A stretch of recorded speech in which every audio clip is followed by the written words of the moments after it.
Saving அப்படிங்கிறத இன்வெஸ்ட்மெண்ட்டாக மாற்ற தெரியும். இந்த சேவிங்ஸே வந்து நிறைய பேருக்கு கேள்விக்குறியா இருக்கு சார்.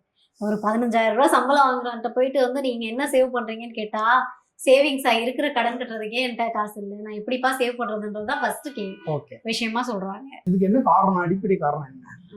நம்மளுக்கு தேவை, அதாவது அத்தியாவசியம், இது ரொம்ப அவசியமான ஒரு விஷயம்.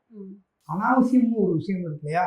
நம்ம லைஃப் ஸ்டைலுக்காண்டி அடுத்தவங்களுக்காண்டி வாழணும், அடுத்தவங்களை கம்பேர் பண்ணி நம்ம வந்து அவங்க கார் வச்சிருக்கான் நானும் கார் வாங்குவேன், அவன் இந்த மோட்டர் சைக்கிள் வச்சிருக்கான் நானும் இந்த மோட்டர் சைக்கிள் வாங்குவேன் அப்படிங்கிற அனாவசியமான விஷயங்கள் இருக்கிற விஷயத்த கூட என்ன பண்ணுவாங்கன்னா விட்டுருவாங்க, ஓட்ட விட்டுருவாங்க.